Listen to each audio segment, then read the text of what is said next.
আসসালামু আলাইকুম। আজ ২১ ফেব্রুয়ারি ২০২৬ শনিবার, আন্তর্জাতিক মাতৃভাষা দিবস। ভাষা শহীদদের প্রতি শ্রদ্ধা জানিয়ে শুরু করছি চেঞ্জ টিভি প্রতিদিনের গল্প অনুষ্ঠান। দর্শক, আপনাদের সঙ্গে রয়েছি আমি ইমতিয়াজ আহমেদ। শুরুতেই সংবাদ শিরোনাম। জানা গেল কারণ, বাবরকে কেন মন্ত্রিত্ব দেয়া হলো না। রুমিন ফারহানাকে আক্রমণ, দিলেন চূড়ান্ত হুঁশিয়ারি। শহীদ মিনারে দোয়া নিয়ে তোলপাড়, প্রথা ভাঙার উদ্যোগ। এবার বিস্তারিত।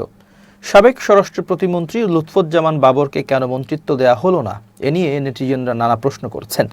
তার ভারতের আগ্রাসনের বিরুদ্ধে সুস্পষ্ট অবস্থানের কারণেই কি মন্ত্রিত্ব বা মন্ত্রিপরিষদে তাকে রাখা হয়নি, এমন প্রশ্ন তুলছেন কেউ কেউ। সম্প্রতি এ নিয়ে এক সাংবাদিক খোদ লুৎফুজ্জামান বাবরকে প্রশ্ন করেন। সাংবাদিক জিজ্ঞেস করেন, ভারতের কারণেই কি আপনাকে মন্ত্রিত্ব দেওয়া হয়নি? প্রশ্নের জবাবে বাবর বলেন, তা আমি জানি না। এ সময় বাবর সহ উপস্থিত তার নেতাকর্মীরা অট্টহাসিতে ফেটে পড়েন। ২০০১ সালে বিএনপি জামাত সরকারের সময় ১০ ট্রাক অস্ত্র আটকের পর ব্যাপক আলোচিত হন তৎকালীন স্বরাষ্ট্র প্রতিমন্ত্রী লুৎফুজ্জামান বাবর। এরপর থেকেই সবাই তাকে ভারতের কট্টর আগ্রাসন বিরোধী হিসেবে মনে করেন। বর্তমানে অনেকে তার নাম নিয়ে স্লোগান দেয়, আমরা সবাই বাবর হব, দিল্লিকে রুখে দেব। বিশ্লেষকরা বলছেন, লুৎফুজ্জামান বাবরের আগ্রাসন বিরোধী অবস্থানের কারণে বর্তমান সরকার মন্ত্রী করার ঝুঁকি নিতে চায়নি, ফলে তিনি মন্ত্রিত্ব থেকে বাদ পড়েছেন। তাছাড়া বাবরের বয়স হয়েছে, নানা অসুখেও ভুগছেন তিনি, ফলে আগের মতো বাবর দায়িত্ব পালন করতে পারবেন কিনা এ নিয়েও বিএনপির নীতি নির্ধারকদের মধ্যে সংশয় রয়েছে। ১৯৯১ সালের পঞ্চম জাতীয় সংসদ নির্বাচনে নেত্রকোনা ৪ আসন থেকে প্রথমবারের মতো সংসদ সদস্য নির্বাচিত হন। পরবর্তী সময়ে আরও ২বার এমপি হন তিনি। ২০০১ সালে বিএনপি সরকার গঠন করলে বাবর পান স্বরাষ্ট্র প্রতিমন্ত্রীর দায়িত্ব। সে সময় তিনি বেশ প্রভাবশালী ছিলেন। তবে তার রাজনৈতিক ক্যারিয়ারে বড় ধাক্কা আসে 1/11-এর সময়। রাজনৈতিক পট পরিবর্তনের পর ২০০৭ সালের ২৮ মে গ্রেপ্তার হন তিনি। ২১ আগস্ট গ্রেনেড হামলা, চট্টগ্রামে ১০ ট্রাক অস্ত্র মামলা সহ একাধিক মামলায় দীর্ঘ কারাবাসে থাকতে হয় সাবেক এই প্রতিমন্ত্রীকে। কারাবাসে থাকতেই এসে পড়ে নবম জাতীয় সংসদ নির্বাচন।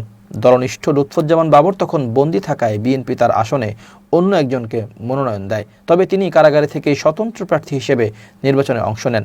এদিকে স্বতন্ত্র প্রার্থী হওয়ায় ২০০৮ সালের ২৭ ডিসেম্বর ভোট গ্রহণের মাত্র ৩ দিন আগে শৃঙ্খলা ভঙ্গের অভিযোগে বিএনপি বাবরকে বহিষ্কার করে। সে সময় তিনি ছিলেন দলের কেন্দ্রীয় প্রকাশনা সম্পাদক। তবে এই বহিষ্কারাদেশ দীর্ঘস্থায়ী হয়নি। ভোটের কয়েকদিন পরই বিএনপি চেয়ারপারসন খালেদা জিয়া এক চিঠির মাধ্যমে বহিষ্কারাদেশ প্রত্যাহার করেন। চিঠিতে উল্লেখ করা হয়, বাবর ভবিষ্যতে নিষ্ঠা ও দক্ষতার সঙ্গে দলের সাংগঠনিক শক্তি বৃদ্ধিতে অবদান রাখবেন বলে বিএনপি আশাবাদী। বহিষ্কারাদেশ প্রত্যাহার হলেও বাবরকে গত ১৭ বছর ধরে বিএনপির কোনো দলীয় পদে দেয়া হয়নি। অথচ কারাগারে থাকা অবস্থায় দলের আরেক নেতা আব্দুস সালাম পিন্টুকে বিএনপির ভাইস চেয়ারম্যান করা হয়েছিল। নবম জাতীয় সংসদ নির্বাচনে জয়ী হয়ে ক্ষমতায় আসে আওয়ামী লীগ। সরকার গঠনের পর শেখ হাসিনার নেতৃত্বাধীন সরকার একক আধিপত্য প্রতিষ্ঠা করে। বিরোধী মত দমন, গুম, খুন, বিচার ব্যবস্থা নিয়ন্ত্রণ সহ ক্ষমতার অপব্যবহারের অভিযোগ ওঠে আওয়ামী লীগের বিরুদ্ধে। ৪ মেয়াদের শাসন আমলে বিএনপি চেয়ারপারসন থেকে শুরু করে তৃণমূলের নেতাকর্মীরাও সরকারের নির্যাতনের শিকার হন। কারাবরণ থেকে শুরু করে হত্যার শিকার হন বহু নেতাকর্মী। তবে ছাত্র জনতার অভ্যুত্থানের মুখে ১৫ বছরের শাসনের অবসান ঘটে। ক্ষমতা ছাড়তে বাধ্য হয়ে শেখ হাসিনা আশ্রয় নেন ভারতে। শেখ হাসিনার শাসনামলে লুৎফুজ্জামান বাবরকে ১০ ট্রাক অস্ত্র মামলায় মৃত্যুদণ্ড দেওয়া হয়। এছাড়া ২১ আগস্ট গ্রেনেড হামলা মামলায় তাকে যাবজ্জীবন কারাদণ্ড দেওয়া হয়েছিল। শেখ হাসিনা সরকারের পতনের পর মামলাগুলোর আপিল শুনানি শেষে একে একে খালাস পান লুৎফুজ্জামান বাবর। সবশেষ আলোচিত ১০ ট্রাক অস্ত্র মামলার ২টি পৃথক রায়ে খালাস পাওয়ার পর তার কারামুক্তির পথ খুলে যায়। দীর্ঘ ১৭ বছর পর কারাগার থেকে মুক্তি পান সাবেক স্বরাষ্ট্র প্রতিমন্ত্রী। তবে তুমুল জনপ্রিয় হলেও পদবিহীন এই নেতাকে বিএনপি কিভাবে মূল্যায়ন করবে, এটাই এখন রাজনৈতিক মহলের আলোচনার প্রধান বিষয়। ব্রাহ্মণবাড়িয়া ২, সরাইল, আশুগঞ্জ ও বিজয়নগরের একাংশের সংসদ সদস্য ব্যারিস্টার রুমিন ফারহানা অভিযোগ করেছেন, বিএনপি নেতাকর্মীদের বাধার কারণে তিনি আন্তর্জাতিক মাতৃভাষা ও শহীদ দিবসে শহীদ মিনারে শ্রদ্ধা জানাতে ব্যর্থ হয়েছেন।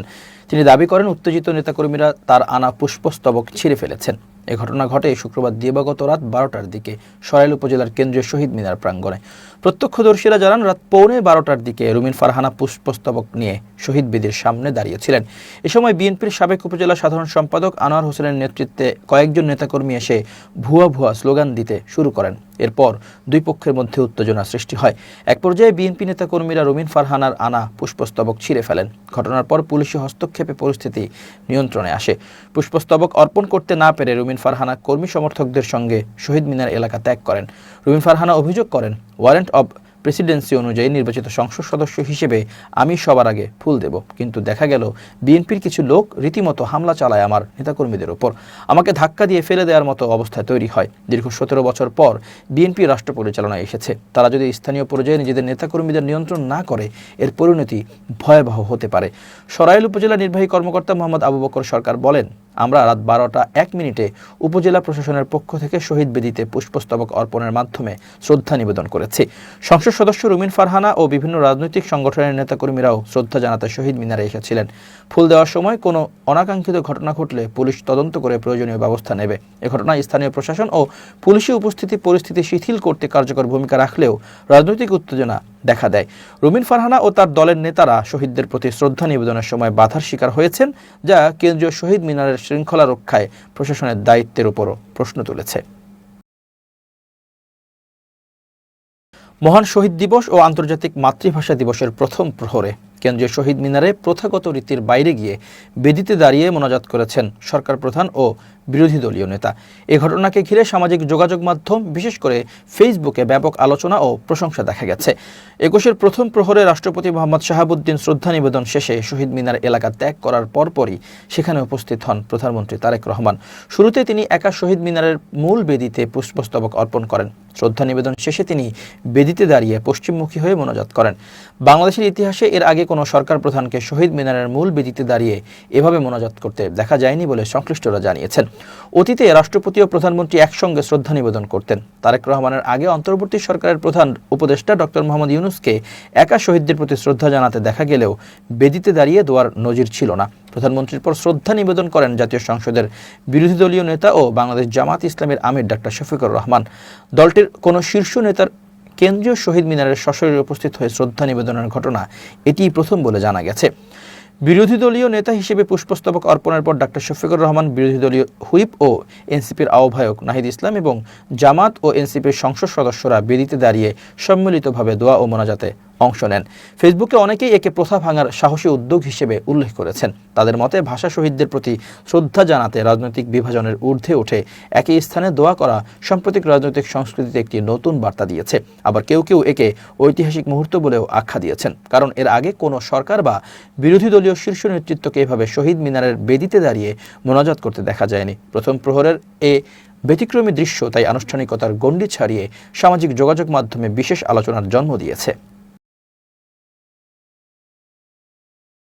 পানি সম্পদ মন্ত্রী ও বিএনপির যুগ্ম মহাসচিব শহীদ উদ্দিন চৌধুরী অ্যানি বলেছেন, সংসদ নির্বাচন হয়েছে, সংসদ সদস্যদের শপথ হয়েছে, আমরা শপথ নিয়েছি। হ্যাঁ না ভোট হয়েছে, গণভোটে হ্যাঁ জয়যুক্ত হয়েছে। খুব স্বাভাবিকভাবেই বা খুব স্বাভাবিক কারণেই পার্লামেন্টে বিলটা রেজ হবে। হ্যাঁ এর শপথের কোনো প্রয়োজন নাই, হ্যাঁ অটোমেটিক কার্যকর হবে। এটাই জুলাই সনদ। শনিবার লক্ষ্মীপুর কেন্দ্রীয় শহীদ মিনারে ভাষা শহীদদের প্রতি শ্রদ্ধাঞ্জলি নিবেদন শেষে তিনি এসব কথা বলেন। পানি সম্পদ মন্ত্রী বলেন, যারা মব করেছেন এখান থেকে সরে আসাটাই উচিত। মব মানে একটা বিশৃঙ্খল পরিবেশ সৃষ্টি করা। মব কালচার বাংলাদেশ গড়ার ক্ষেত্রে বাধা হতে পারে। সুতরাং মব কালচার থেকে ফিরে এসে সবাইকে দায়িত্বশীল অবস্থান থেকে কাজ করতে হবে। অ্যানি বলেন, সরকার এবং দেশকে সহযোগিতা করার জন্যই কাজ করতে হবে। কেউ যদি এর বাইরে কিছু করতে চান সেটার দায়-দায়িত্ব তাদের উপরই বর্তাবে। তিনি বলেন, যেখানে না ভোট হয়েছে সেখানে না ভোট অনুযায়ী পার্লামেন্টে রেজ হবে, আলোচনা হবে। যেখানে নোট অফ ডিসেন্ট দেওয়া হয়েছে সেটা সেখানে নির্ধারিত হবে।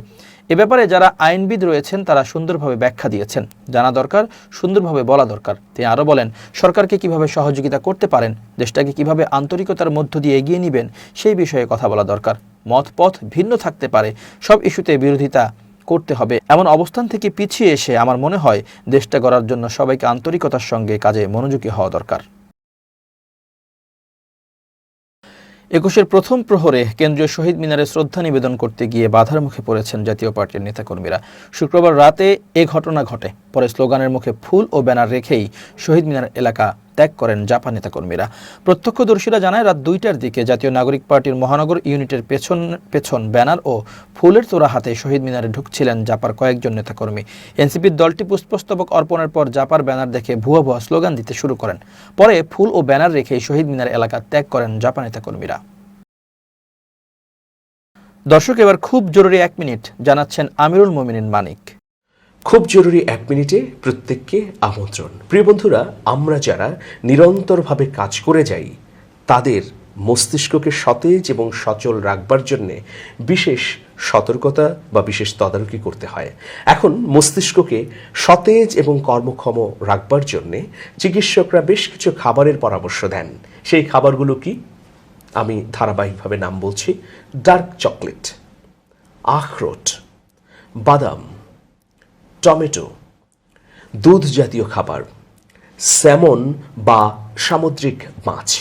এই খাবারগুলো যদি আপনি গ্রহণ করেন তাহলে আপনার মস্তিষ্ক সচল রাখতে সহায়তা করবে। পাশাপাশি শাক জাতীয় খাবারের মধ্যে পালং শাক অত্যন্ত কার্যকরী মস্তিষ্ককে উদ্দীপনাময় রাখতে। প্রিয় বন্ধুরা, আসুন আমরা খাদ্যাভ্যাস গড়ে তুলি এবং মস্তিষ্ককে সচল রেখে আমাদের প্রয়োজনীয় বেশি বেশি কাজ করি। সবাই ভালো থাকবেন। শুভেচ্ছা নিরন্তর। এবার আন্তর্জাতিক সংবাদ। দীর্ঘ অর্ধ শতাব্দীর বিরতি কাটিয়ে মানবজাতিকে আবারও চাঁদের কক্ষপথে ফিরিয়ে নিতে ঐতিহাসিক আর্টেমিস 2 মিশনের তারিখ ঘোষণা করেছে মার্কিন মহাকাশ গবেষণা সংস্থা নাসা।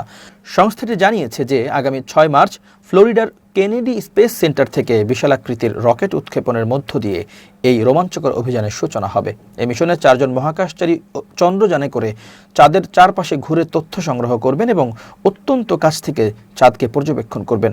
নাসা কর্মকর্তারা জানিয়েছেন যে প্রস্তুতির অগ্রগতির উপর ভিত্তি করে এই তারিখ কিছুটা পরিবর্তিত হতে পারে, তবে বর্তমান লক্ষ্যমাত্রা 6 মার্চ নির্ধারণ করা হয়েছে। ঐতিহাসিক এই অভিযানের চূড়ান্ত প্রস্তুতির অংশ হিসেবে নাসা সফলভাবে ওয়েট ড্রেস রিহার্সাল বা জ্বালানি ভরে পূর্ণ উৎক্ষেপণের মহড়া সম্পন্ন করেছে। গত বৃহস্পতিবার রাতে কেনেডি স্পেস সেন্টারে এই পরীক্ষা চালানো হয়, যেখানে রকেটে 7 লাখ গ্যালনেরও বেশি তরল জ্বালানি ভরা হয়েছিল। এর আগে চলতি মাসের শুরুতে প্রথম দফার মহড়ায় হাইড্রোজেনের লিকের কারণে কিছুটা সমস্যা দেখা দিলেও দ্বিতীয় পরীক্ষায় প্রকৌশলীরা তা কাটিয়ে উঠতে সক্ষম হয়েছেন। নাসার প্রশাসক জ্যারেড আইজ্যাকম্যান সামাজিক যোগাযোগ মাধ্যম এক্সে লিখেছেন যে এই সকল পরীক্ষা চাঁদের পরিবেশে আমেরিকার প্রত্যাবর্তনের পথে একটি বড় অগ্রগতি। আর্টেমিস 2 মিশনে অংশ নিতে চাওয়া 4 জন সাহসী নভোচারী হলেন Reid Wiseman, Victor Glover, Christina Koch এবং কানাডিয়ান স্পেস এজেন্সির জেরেমি হ্যানসেন। প্রায় 10 দিনের এই দীর্ঘ মহাকাশ যাত্রায় নভোচারীরা প্রথমে পৃথিবীকে প্রদক্ষিণ করবেন এবং এরপর চাঁদের চারপাশে ফিগার 8 আকৃতির পথে উড্ডয়ন করবেন। তবে এই অভিযানে চন্দ্রযানটি চাঁদের মাটিতে অবতরণ করবে না, কারণ অরিয়ন মহাকাশযানটি বর্তমান কাঠামোর হিসেবে পৃষ্ঠে অবতরণের জন্য তৈরি নয়। নভোচারীরা চাঁদের দূরবর্তী পাশ অতিক্রম করে উড্ডয়ন করার সময় অ্যাপোলো 13 মিশনের গড়া দূরত্বের রেকর্ড ভেঙে দিতে পারেন এবং মানুষের ইতিহাসে সবচেয়ে দূরে ভ্রমণকারী হিসেবে নিজেদের নাম লেখাবেন। নাসার এই চন্দ্রাভিযানকে ভবিষ্যতের মঙ্গল গ্রহে অভিযানের একটি প্রস্তুতি ক্ষেত্র হিসেবে বিবেচনা করা হচ্ছে। 1972 সালে অ্যাপোলো 17 মিশনের পর এটিই হবে চাঁদের কক্ষপথে মানুষের প্রথম পদযাত্রা। আর্টেমিস 2 মিশন সফল হলে নাসা পরবর্তী ধাপ আর্টেমিস 3 নিয়ে কাজ শুরু করবে, যার মাধ্যমে 2027 বা 2028 সালের দিকে দীর্ঘ 54 বছর পর মানুষের সরাসরি চাঁদের মাটিতে পা রাখবে। এমন এক সময় নাসা এই অভিযান জোরদার করেছে যখন চীনও 2030 সালের মধ্যে চাঁদে মানুষ পাঠানোর লক্ষ্য নিয়ে কাজ করছে। মূলত মহাকাশ গবেষণায় নিজেদের শ্রেষ্ঠত্ব বজায় রাখতেই নাসা এই দীর্ঘ প্রতীক্ষিত মিশনকে সর্বোচ্চ অগ্রাধিকার দিচ্ছে।